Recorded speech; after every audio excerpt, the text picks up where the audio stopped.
Welcome back to Mended. We're rolling, right? Mm-hmm. Okay. Rolling. Welcome back to Mended, episode 11. Right? Yeah, 11. Introduce yourself. Hi, everyone. I'm Nicole. I am the clinical director here at Power. I am a woman in recovery. And yeah, just happy to be here supporting the podcast, supporting. She's like our biggest fan, Dave, right? She's like the first one to hot it, first one to share, first one to repost, first one to comment. Mm-hmm. Always. Yeah, I'm so proud of, I'm proud of Dave, obviously proud of you. This is fantastic. Yeah. Just little old me on Dave's roller coaster. Yeah, so I grew up like a half an hour from here. Pretty much my entire career has been on the North Shore, working in addiction since Cab Danvers. So since like 2010, I've been working in addiction medicine, despite maybe having my own challenges myself along the way. But yeah, we'll get into that later because it yeah, must be so difficult. it's interesting. Yeah, for sure. That's a better word for it. Interesting, Mm-hmm. as opposed to difficult. Mm-hmm. Difficult at times, but mostly interesting. Yeah, it's interesting. Like, I think the personal struggles I go with being in recovery are a lot more intense than any of the professional ones. Yeah. That I deal with. Mm-hmm. Yeah, I can imagine. Mm-hmm. I mean, I'm there with you half the time too. I know. I have a little behind the scenes look at things. Lauren's like, your eyes are going black. I can feel the crazy like start to come out. Like, we're like, put her Nicole, back. Put her back in the jar. Woosa. Yeah, literally. Yeah, old habits die hard, as we know. We need that. We need to be checked sometimes, though. We all need it. It's tough working in this field without your own shit. It's heavy. Mm-hmm. And then when you add your shit to it, it feels impossible. It can. But you just show up. Yeah, literally. And sometimes I'm like, I have no business being here. But those are the mornings I text you. Imagine they expect me to go back there again today. I'm in back to work today again? I'm in like full blown crisis, and I just am like, yeah, I got it. Mm-hmm. Whatever anybody needs, I got it. Yeah. No business helping anybody right now, but whatever. No, we have to. Yeah. So you're from the gross South Shore.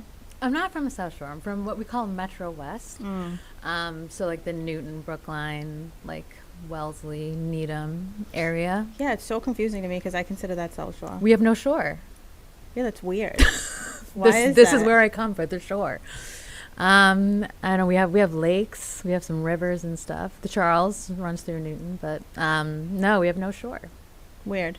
I know. No, it sucks, and that's so it's called Metro what? Metro West. Yeah. Mm-hmm. South Shore. It's south of here. Yeah. It's south of here. It's through the tunnel. So it's South Shore. Yeah. What was that like? To be honest, I mean, as a kid, I never wanted for anything.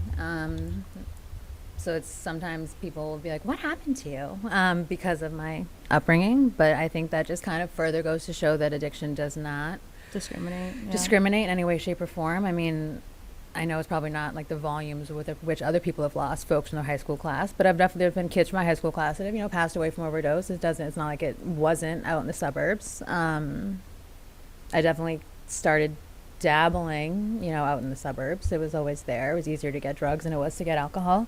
Yeah, I feel like you, when you're fortunate enough, like you're overlooked too, because 100%. Nobody thinks that the kid from the really good family with, the really fortunate lifestyle is gonna slip up like that. You get overlooked a lot more. Yeah, and like my high school had a 98% graduation rate, so just expected that everyone makes it. Everyone goes to college, and I just did what was expected, and not really questioning it because that's what I was supposed to do, but definitely really starting to struggle with chemicals immediately the minute I touched them. In high school?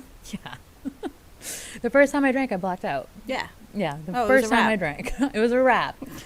I had stolen my dad's liquor and had like 9 shots in like a half an hour. And that was it. And then from there, it was just the itch had gotten scratched. And I never could drink in safety again. I thought I could, obviously, for many years. But right off the bat, my relationship with alcohol was completely disastrous. Toxic. Yeah, disastrous. Drugs didn't really enter the picture, like harder drugs, until like much later. But yeah, definitely. College? No. Really? 30s. Wow. Yeah. College was more like the weed, like the soft stuff from the ground. Yeah. Like the mushrooms. Yeah, the good stuff. Weed, yeah, but more like hallucinogenic stuff. And then pharmaceuticals more so like in my later 20s, early 30s, and dry goods, to quote Dave's friend there, not really until like my 30s. I stayed away from that for a really long time because I knew myself, and I knew the way I smoked weed. I knew the way that I dated. I knew the way that I drank. Like, I could do nothing in moderation. So, and when the drugs entered the picture, that was what started the beginning of the end. 100%. Yeah. What was college like? Was it fine for you, or did you struggle at all? No. We've had some people share like how college was a struggle for them as far as substances. No, I should have been hospitalized numerous times in college. Like, looking back on it, my entire sophomore year. No. Just it's depression. Just my entire sophomore year, I spent ballooning up to like 400 pounds because I had like the surgery the summer I was 20. So like the minute I got to college, like I got a fake ID, so I was buying my entire like building alcohol on weekends. But then sophomore year I just kind of crashed and I stopped going to class. I failed like 4 classes. I retook them all during the summers and like in subsequent semesters to make up for it, so I could graduate in 4 years.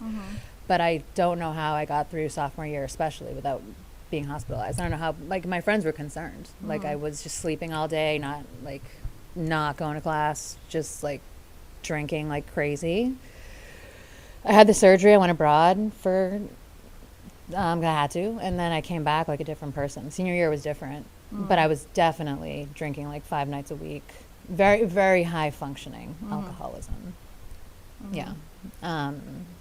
So college was, that was genetically predisposed at all?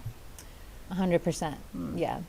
It's definitely a family condition. And I saw the impact that alcohol had on my family and resented it for it, and just could never understand, like, why can't this person stop? Or like, why can't they make a change? Like, they've lost XYZ because of that. And just didn't click, or it clicked, or I passed judgment on it. Like, and that's a big part of my story too, is like finally suspending judgment.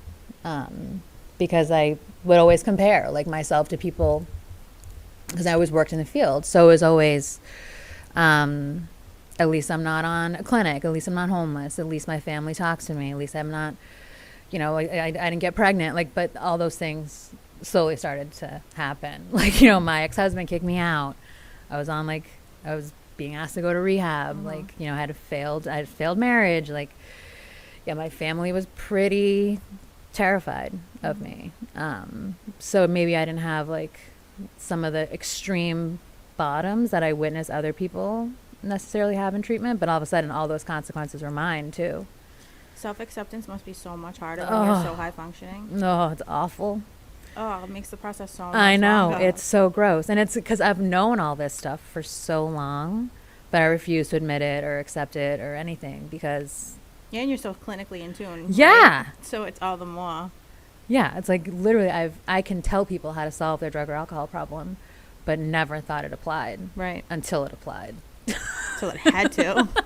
It either wasn't going to or it was gonna. Well, I was sitting in treatment and I'm like, clinician there, she's like, what are you literally doing? Like, the way she looked at me, like not in a judgmental way, but the way she like laid it out for me, and she was just like, this is like, what are you doing? And I was like, maybe I should start listening. And I was because you can be so stubborn. Oh my god, it's so bad. It's like my worst quality, one of many. But no, that's definitely a quality. I'm very, very stubborn, and I need to find things out on my own. And sometimes that lesson is harder than I want it to be, but I needed it because I'm so stubborn. Yeah. But I'm kind of hoping, like, because this is my like first attempt at recovery, and I'm really hoping for it to be like a one and done, because at this point, like, so much of my life is now focused around like my sobriety. And like, if I don't have my sobriety, like, you won't see me tomorrow. Like, if I drink tonight, you guys will never see me again. I know that I feel like the bar is set so much higher for you, which can be really stressful. And this disease is progressive. Like, it's like if I went out and drank and did drugs tonight, it would be as dark as it was that the night it all fell apart. And I know that. I'm not like Naive, yeah. Naive, that's what I'm looking for, to think that I can go have like some drinks. I have those dreams like where I'm drinking in my dreams, and I wake up and I'm like so happy I didn't drink. Yeah. Which that is you were just unusual. Like, oh sleeping. my God, you just ruined everything. And granted, of course, because I'm stubborn, I have to stay sober out of spite now. Obviously, I So you're can't. gonna use your stubbornness Of for a course, good if we're thing. good. Like I can't let drinking win, if you will. Yeah. So, yeah. No, we always say that to people all the time too. Like, if you could just put this, stubbornness and like how Yeah. adamant you are and how much of a bug you are, if you could put that to a completely 100%. separate use, it's over for you. Like, you could take over the world. Yep. So if you can channel that, and if you can find a way to channel it in and dial it in to a positive aspect, so beneficial. Yeah. And that's what I'm trying to do. Yeah. Because I'm not getting up there and restarting my date. I'm not. I'm just going to be stubborn enough to not do it. Yeah, you have a lot riding on you too, though. I do. I do. So- And like, there were consequences because of the end, and consequences that will follow me until I'm no longer here, so I don't have the bandwidth to mess up, Yeah. And that's the thing too, like, the older we get, the more we have at stake, like the more consequences there are, the more our bodies don't recover as much either. I'm like no spring chicken. I'm over 40 here, people, right? So, I don't have another, people like, I don't have another run in me. Like, I don't physically think I could do this again. Like the first year and a half, like I could feel my body like changing. Like I could feel my brain like trying to like rewire. Mhm. Like it's a really weird place to live. Like I didn't think post-acute withdrawals were real. Until they were real for you. Oh yeah. And now I'm like, no, it's the pause. Like no, give them some grace. Give them 2 years grace at least. Yeah. Because it's real. Like I really just kind of thought they were like a phantom, but you needed to like acknowledge them for like insurance coverage or whatever. But no, post-acute withdrawal is very real, and it Yeah, once the definitely. pink cloud's gone. I never had that. You never had a pink Nope, cloud? I never had a pink cloud. It's just been darkness. Yep, literally, just straight ass darkness. Just straight darkness. Yep, because my first Halloween sober, I was like 8 months sober, and my friend dressed as a pink cloud. Like she covered herself in like all this like pink colored cotton, and I'm like, is that a thing? And she's like, oh, you haven't had yours yet? And I was like, no, I've been miserable since day one of sobriety.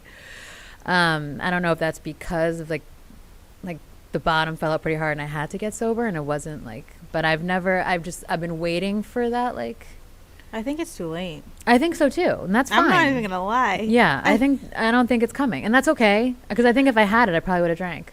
Honestly, I think that's why, knowing your personality, I think it's difficult to interview you like this too, because I know you so well and we have such a close relationship. But like, I think that if you were to have the pink cloud, it would have tricked you. 100%. Yeah, you would have fell right into it. Yeah. So the fact that like the consequences and the misery have been intense since day one of sobriety is fine. Right. With me. Yeah. Like you weren't built for a pink cloud. I wasn't, and that's okay. You need the challenges constantly. I do. So yeah, I never really had one. And my friend tried to say that I did, and I was like, please. Maybe no. a day. Literally, that might have been me in like a You good might have mood on just- a Tuesday. Right. dude. You might have just had like one good day of the week. Your pink cloud just You happen to came catch and me. went. Yeah, you happen to catch me that day. Right. No. So yeah, I just think that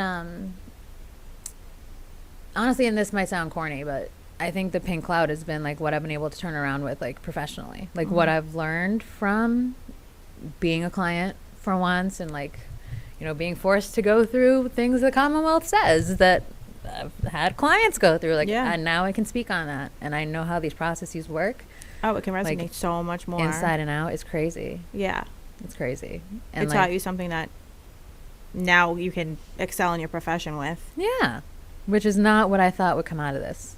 Yeah. In any way, shape, or form. I thought I was going to be like a pariah, and maybe in other fields that'll be true. Like one of my like best friends. I mean, I go to AA and NA, well, AA religiously, and one of my best friends, like, just she's an executive assistant at like a consulting group, and I'm like, what's it like to work somewhere where you don't talk about drugs and alcohol all day long?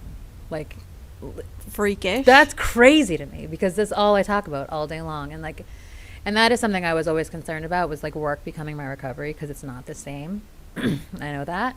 No, you have the perfect balance Yeah. from what I can see. Yeah. Like I go to like my 3-4 meetings a week.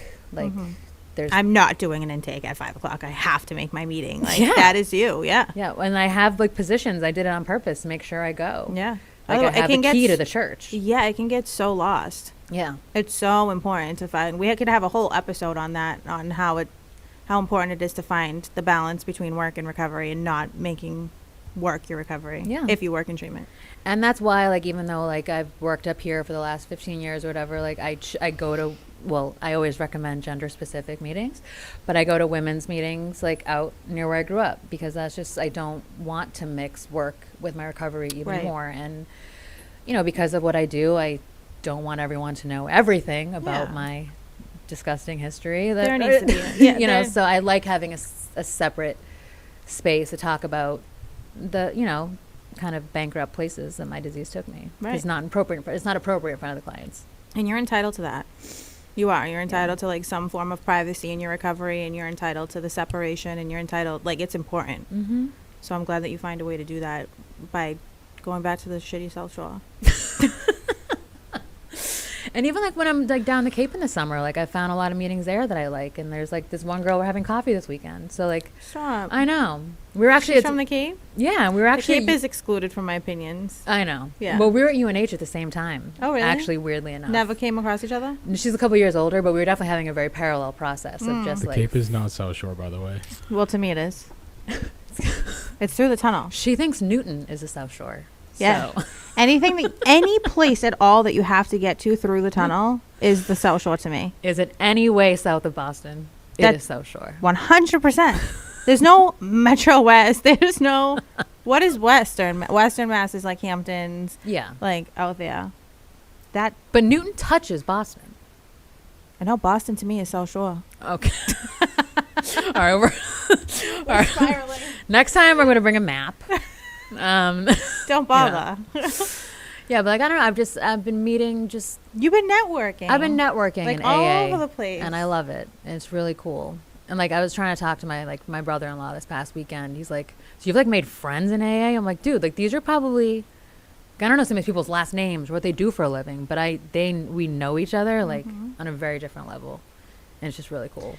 And I don't think that is your brother-in-law in recovery. Mm-mm. So I think that a lot of people don't understand that when you're surrounded in the recovery community, relationships are built so much easier because people are able to connect on deeper levels than like Yeah. civilians like us, right? Yeah. Like, I think that being a civilian in the recovery community has taught me that relationships shouldn't be as difficult as it is for like your average person and like average people.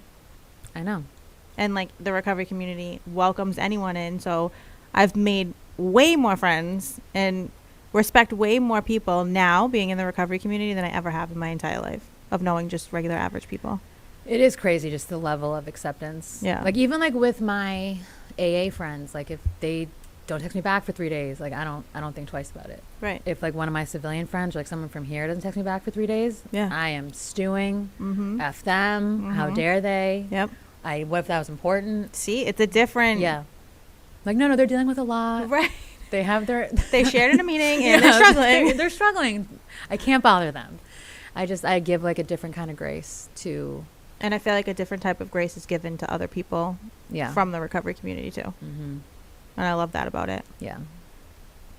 It was definitely like, and I'll say all the time, like, I never, if you told me that AA would be like the place where, like, I found my people, like something that makes sense, something that's actually keeping me sober, because I was like such a strong-willed drinker, like, no matter, like, there's that saying, like, what's the worst thing that can happen to an alcoholic is nothing. Like, it was nothing for a really long time, and then the consequences started to come pretty swiftly towards the end. And I never, when my clinician at PHP was like, you need to go to meetings. I was like, what, like AA? And she's like, yeah. I'm like, so like I brought my mom to a meeting and it was me and like 10 guys. I'm like, is this co-ed? They were like, just happens to not be tonight. And I was like, okay, nope. And then I found the meetings I go to all the time, like shortly after. And you found your village. I found my village, because I was definitely dry, like white knuckling it for like the first 8 months of sobriety. Like I did treatment for like 3 or 4 months, and then I didn't know what to do with myself. And then I really started going to meetings, and that was when everything really did change. I actually started doing like the steps and being in actual recovery, not just not drinking, because I've done that before. Never Like, lasted too long. Yeah, like I didn't drink for 4 years, like in my early 30s, because a partner said it's merely alcohol. But I was a nightmare. I was like doing drugs and like Everything but drinking. cheating on him, like everything but drinking. You know, but because it's always been an issue. But now like I understand it's an issue, and I understand like I fit to a T, like every word in the big book, every word. I'm like, oh shit, yeah, Got like, me. It got me. Even though it was written 100 years ago by like old white dudes, and there's barely talk about women in there, like it applies. It's crazy. So just thinking like, I think like if I hadn't taken suggestions, I'd be less pink cloud seeking, but I'd be even more miserable than I am. I'm not really miserable, but I'm just saying like in general, like recovery's been hard, but I think AA has made it easier, and like taking suggestions has made it easier. And actually like, you know, doing what I say I'm going to do, like taking meds outside, you know, like just addressing my mental health, which I didn't address for a really long time. And other things I might have neglected for a long time, like having a physical, like I do that now. And like The dentist. I go to the dentist now. We bought health insurance, dental insurance at the same time. Pissed. We were fucking pissed. Yeah, I got my deep scaling in 2 weeks. I'm very excited. Yeah, so just things that like I let go because I didn't care about myself, like I'm doing again. And it's just like, because I watch other people do it, or like I see these women in AA that I admire, or even clients that have more sober time than me, and I admire them. And I do what they do, and they take care of their health, you know, because why have that anxiety for no reason? Yeah. And especially after everything I put myself through. Right. You know, make sure my liver's not total mud. Right. You didn't get sober to like die of some other complications. No, literally.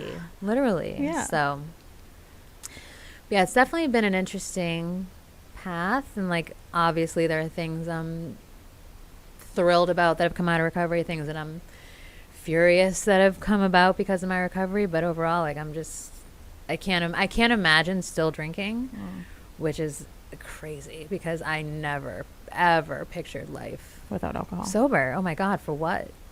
Yeah. What does that look Yeah, like? for what? You know, and just undoing like 25 years of chemical use is crazy, but it's doable.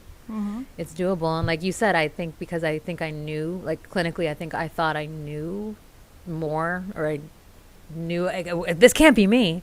Like it was you the whole time. Right. Just like hiding it differently. How do I ask this? I feel like it's important for the viewers to understand how educated you are in a clinical aspect. How much did you learn separately? Things that you never learned in school or anything else through the program and through the big book? I think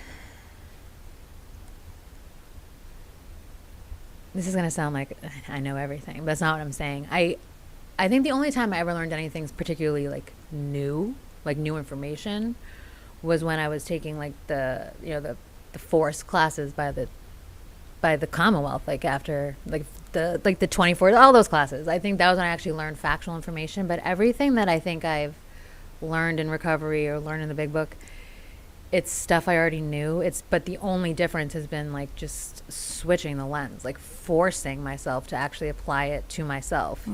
Because I'll be nodding along, like almost analyzing the text, like clinically, like agreeing with it, but also then being like, oh shit, that's you too, bitch. Like, you know, it's it all, because it reads so well and it makes so much sense, but then to also like flip it and now apply it to me instead of And do it. instead of like reading it and like regurgitating it to someone about something that they should do. It's actually like applying it to myself. So I don't want to say like I didn't learn anything new, because I did. I learned so much new stuff. And just like the taking of suggestions from your peers in the halls or in a meeting, you know what I mean? That stuff too is invaluable. Obviously, it's like you can't learn that in a book. Just the relationships that are built and exactly the suggestions that are given and taken at the same time. Like I'm trying to think. I did learn like when I was in PHP and IOP, like there were definitely some topics that I learned more about that I already knew about, but nothing's been like earth shattering. Like it's all stuff I've already known. Yeah. Just actually looking at myself. And even like getting on like Vivitrol, like something I thought I would never do, but I was just like, why not? If we're going to do this, do it. Yeah. You know? So like that was a great safety net to have for a long time. Like the first like 6 months of recovery, just while I was still like deciding, like, is this the rest of my life? And yeah, and proving to yourself that you're willing to take measures. Yeah. Like, I'm willing to take these measures. I'm not just going to wing it. I'm not just going to try my best, because then when I'm, you know, we both know the person who taught me this, but it was, don't ever say that you're trying, because when you fail, you can give yourself the excuse that you tried. You can't try. You have to just do it. And I think that, but that I always say that to clients, and because I apply it to my own life. I don't ever try things out. I'm either doing it or I'm not. Yeah, that's true. That's accurate for you. Yeah. Especially. Yeah. Well, like I think as a clinician too, like I just, you know, professionally, like trained to like see the gray area, but like for me, like there is no gray with this. Like I'm not a harm reduction kind of gal. Like it's abstinence for me. Yeah. And it has to be for some people. It has to be for some people. I cannot drink in safety. Right. I cannot use drugs in safety. Like, you know, people that, you know, after like 6-7 years, they go to like a festival, maybe do like a hit of acid, like, or like do some mushrooms like that. I don't know if that could ever be. I don't even want to think about it, because like that, you know that it can't. I know it can't be me. Like look at me. I'm like sitting here. I'm like, I can do that. Yeah, like I don't know if it can be me. No, you know. I know. Like I know, and I know that can't be me. Like I know I can never have a safe relationship with chemicals. It's not. I never did. Yeah. And at what point in your recovery did it really become evident to you? Like you accepted the fact that you can never, ever use a substance in safety ever again? That's a good question. Probably not until like within the last like 6-8 months. Yeah. Yeah. I want to say like the first year and a half, I had a lot of reservations. Like, you know, if my parents will pass, like when my parents pass away, or like if I got a chronic illness, or if we had an apocalypse tomorrow, like would I use?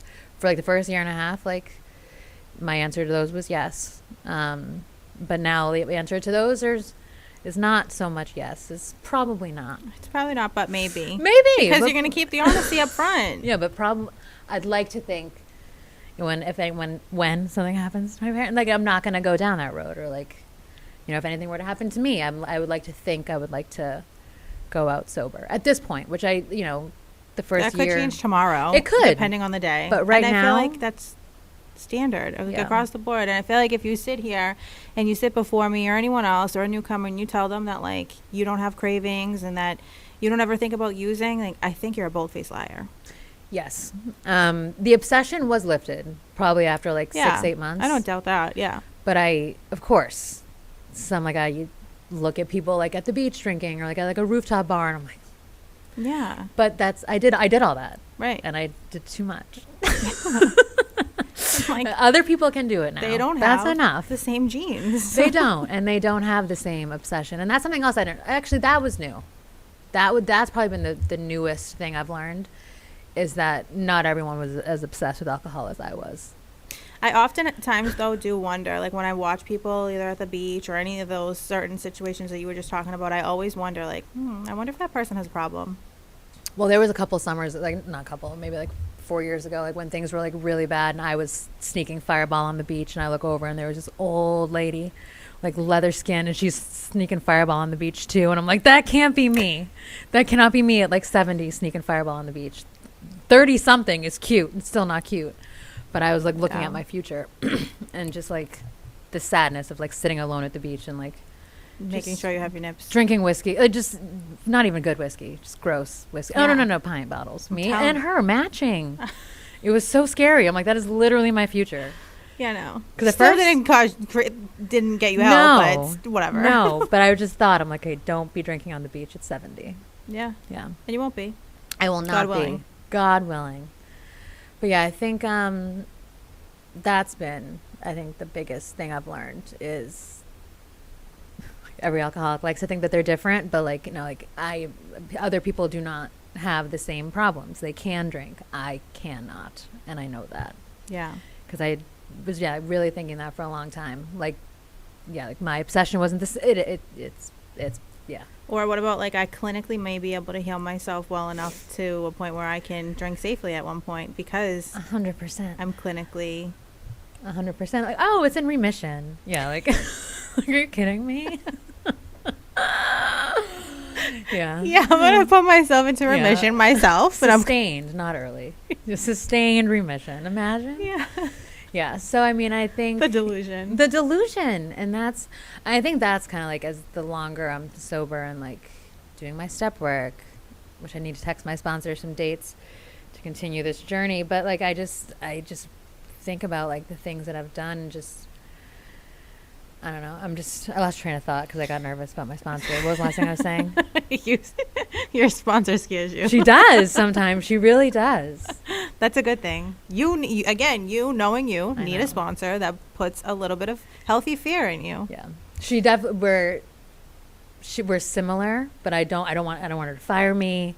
I want to be a good sponsee, you know. But I just you're not a rule breaker. I'm not. But I mean, at heart, that's probably like high school, college, whatever. Not. Nicole, really? I was not a rule breaker. Really? Mm-mm. No. Like I defied authority, but like I didn't like intentionally like. You didn't blatantly do it either. No, not until later. In my heart of hearts, like I'm not like a rule breaker, like super. You resistant. got your fake ID the second you could. Oh yeah. Maybe I am. I think you might be a little bit more than you think you are. Maybe. We'll talk about it later. Yeah. Offline. Like, wait a minute. No, like literally, I had a fake ID like the second week of college. Yeah. And my friend and I got them at the same time, and she kept getting hers taken. I'm like, dude, it's not that hard. See, you were better at it. I was better at it. I kept the same one for all 4 years. See? And then I went back you're to a good rule breaker. That's why you don't think you're a rule breaker. Maybe that's why. That's what it is. I just figured it out. Well, what's the worst thing to happen to an alcoholic is nothing. Until it all happened. All at once. But I remember like I had the fake ID all through college. So like when I actually turned 21, New Hampshire has like state liquor stores. I went to school up in New Hampshire. And so I go to the state liquor store and I give the girl my ID after she's been serving me for 4 years basically. And she sees that it's like my birthday and I'm 21, not 25. Like she thought I'd been the entire time. She just stared at me. Dirtiest look. You're such a rule breaker. You went back to the same liquor Of course, I'm store. 21 now. What are you going to do? No fucks. None. Yeah, the one I only went to because I had a fake ID. I still went back to when I had a real. And you were like, "Here, hold this, bitch." Literally. Oh, today's my 21st birthday. Idiot. I was 25 this whole time. Yeah. As 5 minutes ago, you're just saying, literally. I was never a rule breaker. Literally. No, maybe I am. I think you're a thrill seeker. Probably. Oh, definitely. Yeah. Definitely. Even in sobriety, like, the first year, like, still, like, and I talked to my sponsor about this. This isn't news. Like, I was shoplifting still, like, just, oh, my God, I am a rule breaker, Lauren. Oh, my God. But I was like, Target deserves it. No, they don't. I was not going to bring that up, but I wanted to so bad. Like, what the fuck do you mean? Yeah. You're not a rule breaker. Maybe when I was a kid. No, I don't know. Now I'm going to have to reflect about this and probably have to do some writing about it. It's okay. But, we'll get there. Yeah, but even the first year, just, like, still, like, thrill seeking. Mm-hmm. Anything to, like. Yeah, replacement therapy. Tattoos, like, piercing shit, like, for no reason. Mm-hmm. Shoplifting. See, that's the shit that I can get down with. I mean, minus the shoplifting now. But like tattoos and piercings, let's fucking go. Yeah, like, I need to feel alive. Just put a hole in here. Yeah, Thanks. make sure that I can still feel. Literally. Yep. Literally. So yeah, maybe. And now I'm just trying to live like a civilian. I wear my seatbelt now. Do you litter? Very rarely. And if I do, it's like, I'm like, it's compostable, like a piece of straw wrapper. That's okay. I was literally just gonna say, I fucking hate when people pretend like they don't throw their straw wrappers out the window. Yeah. And I know that one person And one person only is the only person I can stand on and die on the fact that he doesn't, which is Damon. But aside from Damon, I think you're a fucking liar if you say you don't throw your straw wrapper out the window. I agree. Dave, I agree. do you? I never littered ever. You don't even throw your straw wrapper The only out. thing that I throw down my kind of litter is like cigarette butts. But other than that, I never throw stuff out of my car, and I kind of would judge people a little bit for throwing anything out their car window. Not even biodegradable. With straw wrapper on, I'll just put it. That would just go in my car. Then my car would get dirty. Then I'll clean it. Goes in the trash. Ugh. I never don't throw straw wrappers into the outside. I used to have a trash bag in my car, which I liked. They have them now that you can like place them in. I can't do that. I can't do that. I wish I could say the same about littering. Like, I can't do that. I'm a productive member of society. No, I'm throwing my straw wrapper out the window. I don't give a fuck. It's a tough one. But I've noticed that people in recovery literally can't do things like that because it's against their, what do you call it? Their spiritual, or their whatever, their new being, which is fine. I respect that. If I'm in the car with you or you, like, I won't do it. But I'm leaving it in your car. Yeah. But if you get in my car, you're handing it to me, and I'm throwing it out the window.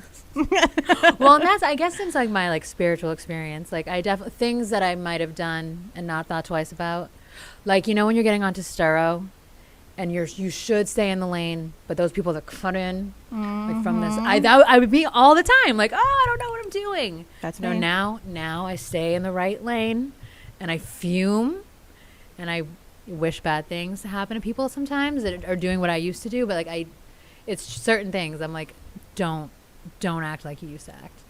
Like I thought the whole world revolved around me. Yeah. Don't forget. Well, do you know how sometimes people say that anyone can benefit from the steps and anyone can benefit from a meeting and like it's about what you hear from it, whatever. I've applied so many things through the recovery community to my own personal life. A gratitude list. I have found a better relationship with a higher power. I have become more spiritual. I pray at night. I hit my knees when things get rough. But like, I would still probably be so sick if I ever had to like be a person in recovery, because those character defects, like the littering and the grudge holding and the resentments, My favorite. I could never. I said to Mari on the phone the other day, we were talking, and like whatever.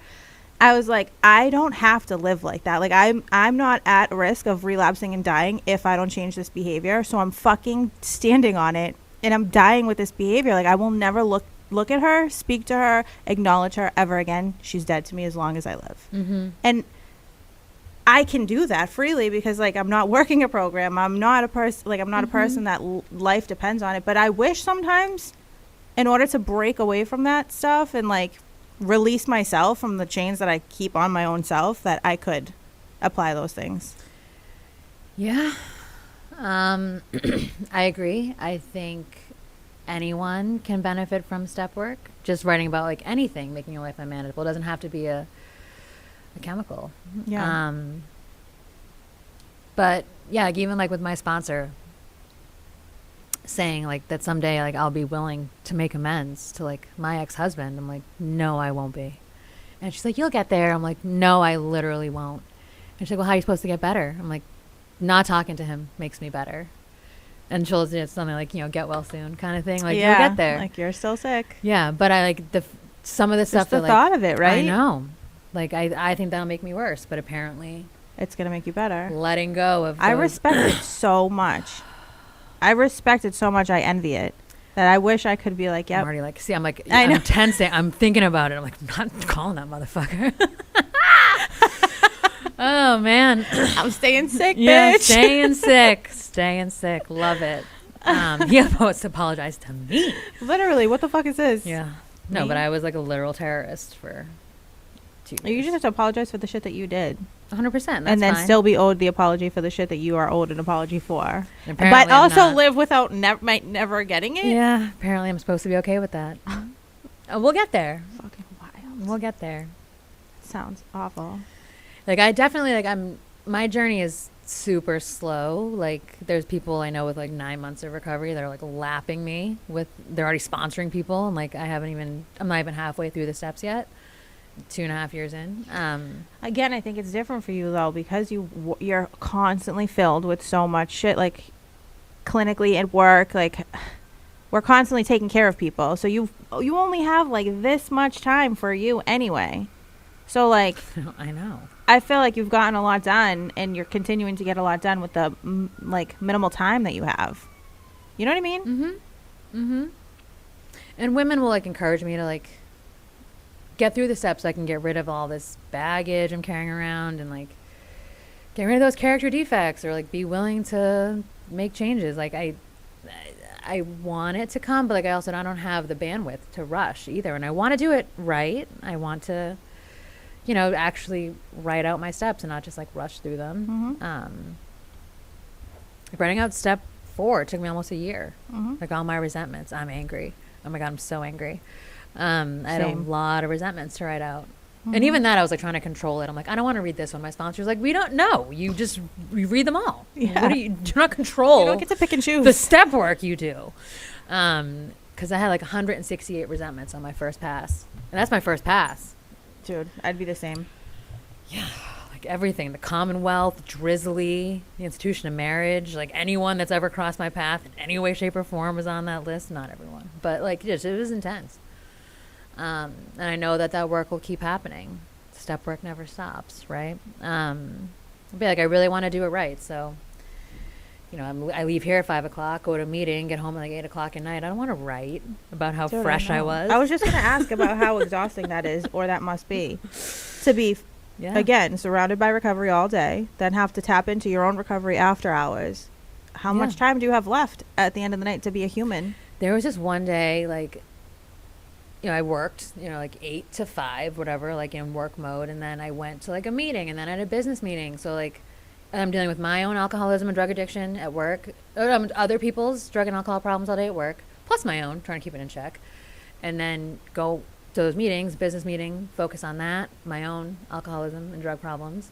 And then, this girl, like, she's texting me, she wants to talk about, like, she wants to drink. And I'm like, it's 11 o'clock at night. Like, I don't work at, like, a consulting firm or, like, like a Target, like, where, like, we're not talking about that all day long. Like, I literally, this is, like, 18 hours of my day.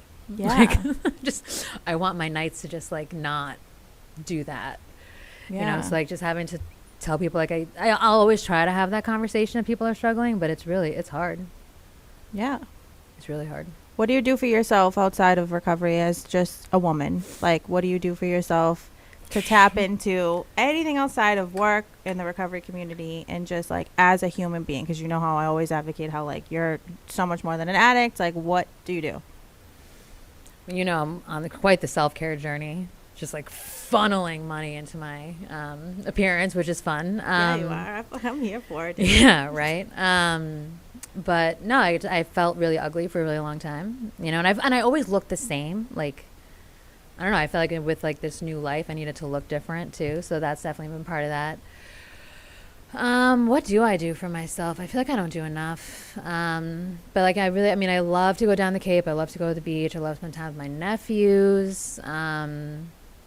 I wish I had more time to travel and stuff and see new places, but I don't know.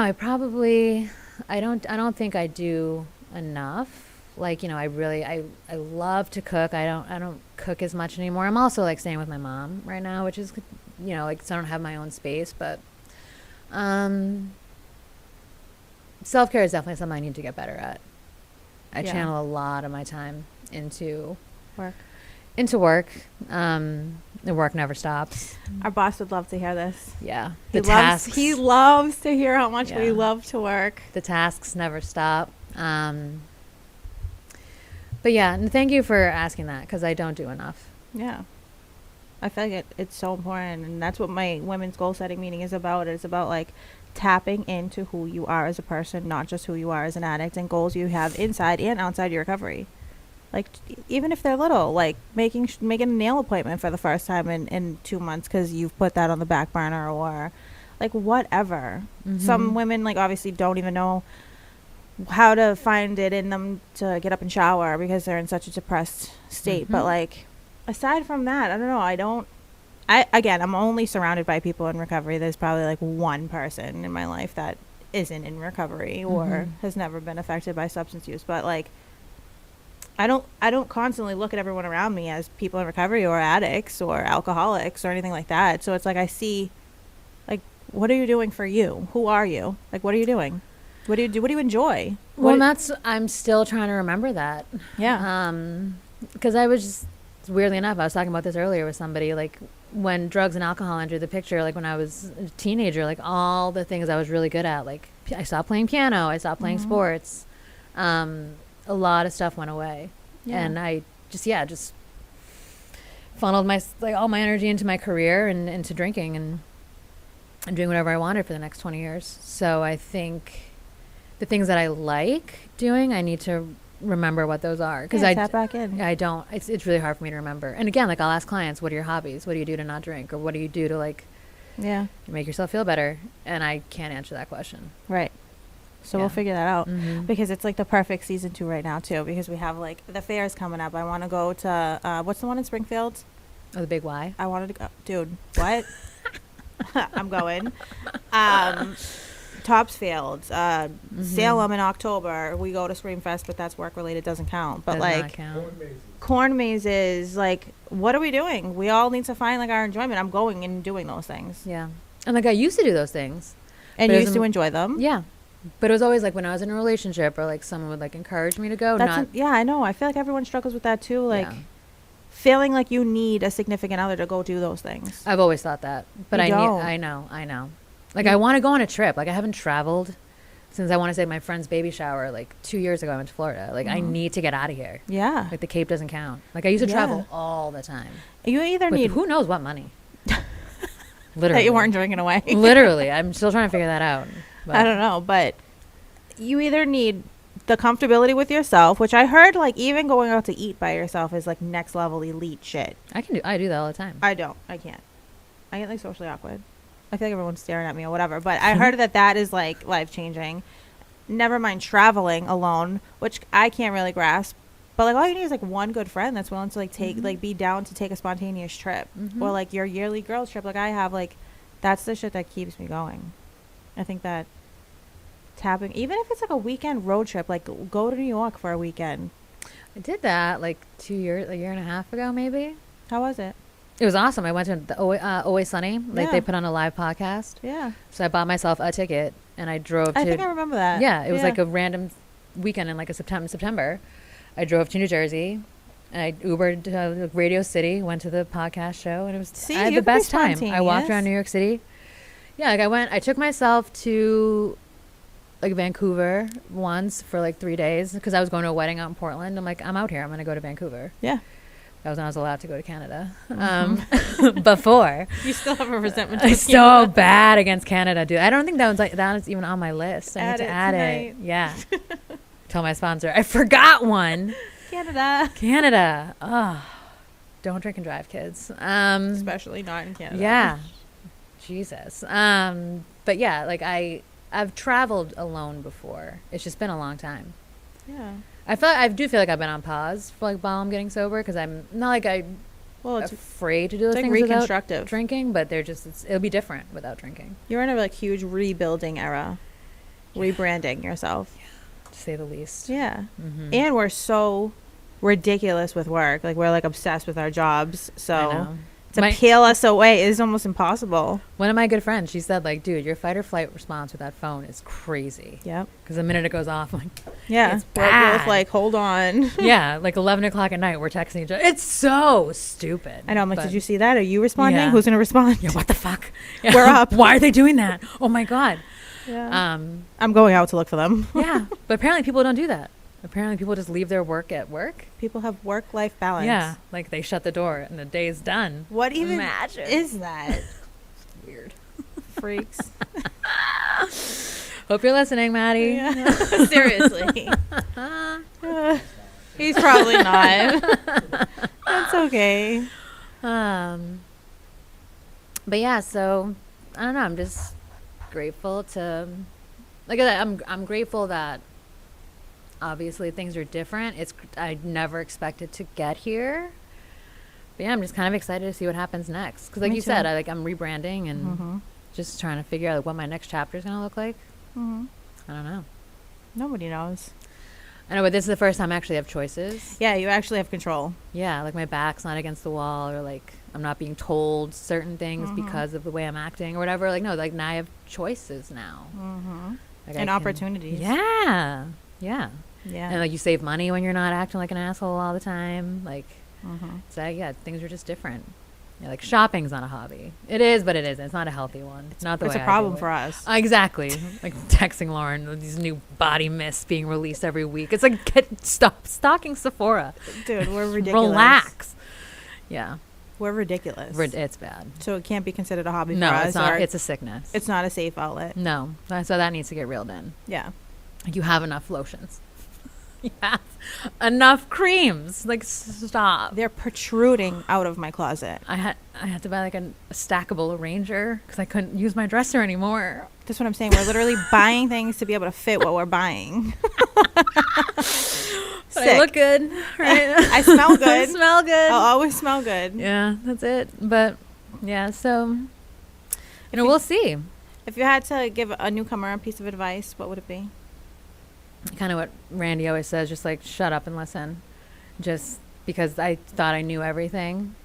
I really thought I was just gonna like go to treatment to like get work off my back and my parents off my back to make like the Commonwealth go away, and that wasn't what happened. Like I actually started listening. So I think if people, shut up and listen, like, because you'll hear something that applies, and once you like find that one thing that you realize you fit in, like this is for you, it's like it's life changing. It's so corny, but it's so true, because I was not willing to listen for a very long time to anybody. Yeah, or Like, anything.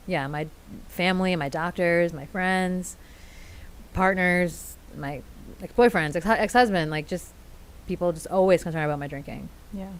And then it was when I was concerned about my drinking That's the only time it clicks. They always say, like, that I was ready to stop. yeah. But again, like my back was against the wall completely. What's your absolute favorite thing about recovery? Fellowship. The laughs I've had with women, especially in recovery, that about like things that I was so ashamed of, like the things that I thought were like the darkest parts of me, I'll just like drop in casual conversation, like they've done it too, like Yeah. or worse, and just being able to I like love have those that. like belly laughs about it is crazy, because I think I just like, even like I was like telling my brother-in-law some stuff this weekend. He's like, I didn't realize you were that sick, and I was like, nobody did. I was good at it. I was very good at it until like like every so often, like every 6 months or a year, like something would happen, like the crack, like, but I would like seal it back up really quick, and just kind of go back to what I was doing.